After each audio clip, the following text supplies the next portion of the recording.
एक छोटे से गांव में मोहन नाम का लड़का अपनी मां सीता के साथ रहता था। मोहन के पिता का कई साल पहले देहांत हो चुका था। घर की सारी जिम्मेदारी अब सीता के कंधों पर थी।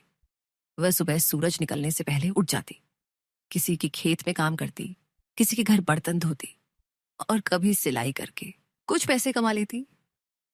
उसकी एक ही इच्छा थी कि उसका बेटा पढ़ लिख कर बड़ा इंसान बने।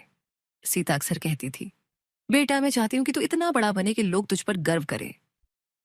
मोहन हर बार मुस्कुरा देता, लेकिन जैसे जैसे वह बड़ा हुआ उसके स्वभाव में बदलाव आने लगा। अब उसे अपनी माँ की बातें अच्छी नहीं लगती थी। वह दोस्तों के साथ ज्यादा समय बिताने लगा। कई बार देर रात घर आता, माँ प्यार से समझाती, बेटा गलत संगत इंसान की जिंदगी बर्बाद कर देती है। लेकिन मोहन गुस्से में जवाब देता, आपको हर बात में बोलने की आदत है, मुझे मेरी जिंदगी जीने दीजिए। सीता चुप हो जाती। वह जानती थी कि गुस्से में दिया गया जवाब एक दिन उसके बेटे को ही दुख देगा। समय बीतता गया। मोहन की नौकरी शहर में लग गई। मां की खुशी का ठिकाना नहीं रहा। उसने पूरे गांव में मिठाई बांटी और भगवान का धन्यवाद किया। शहर जाने से पहले मां ने बेटे के हाथ में एक छोटा सा डिब्बा दिया और कहा, बेटा इसमें कुछ नहीं, बस मेरी दुआएं हैं, इसे हमेशा अपने पास रखना। मोहन ने बिना देखे वह डिब्बा बैग में रख लिया। शहर पहुंचकर वह अपनी नई नौकरी और नई दुनिया में इतना व्यस्त हो गया कि उसे अपनी मां की याद भी कम आने लगी।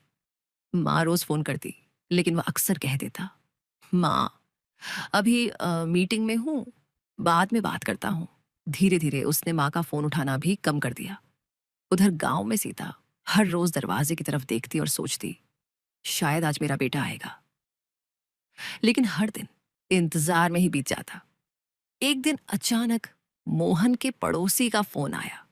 उन्होंने धीमी आवाज में कहा, बेटा जल्दी गांव आ जाओ, तुम्हारी मां की तबीयत बहुत खराब है। मोहन घबरा गया। वह तुरंत गांव के लिए निकल पड़ा। जब वह घर पहुंचा तब मां बिस्तर पर लेटी हुई थी। उनकी सांसें बहुत धीमी हो चुकी थीं। मोहन मां के पास बैठकर रोने लगा, मां मुझे माफ कर दो, मैं बहुत बड़ा स्वार्थी बेटा निकला। सीता ने कांपते हुए हाथ से उसके सिर पर हाथ रखा और मुस्कुराकर कहा, बेटा मां अपने बच्चों से कभी नाराज नहीं होती, बस हमेशा खुश रहना। इतना कहकर उनकी आंखें हमेशा के लिए बंद हो गईं। मोहन जोर जोर से रोने लगा। उसी समय उसे मां का दिया हुआ छोटा डिब्बा याद आया। उसने डिब्बा खोला। अंदर एक चिट्ठी रखी थी।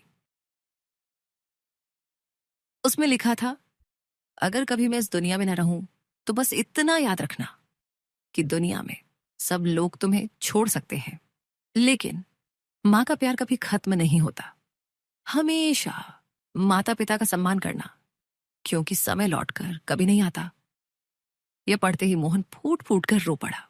उस दिन उसने प्रण लिया कि वह अपनी मां के नाम से गांव में गरीब बच्चों की पढ़ाई का खर्च उठाएगा, ताकि उसकी मां का सपना हमेशा जीवित रहे।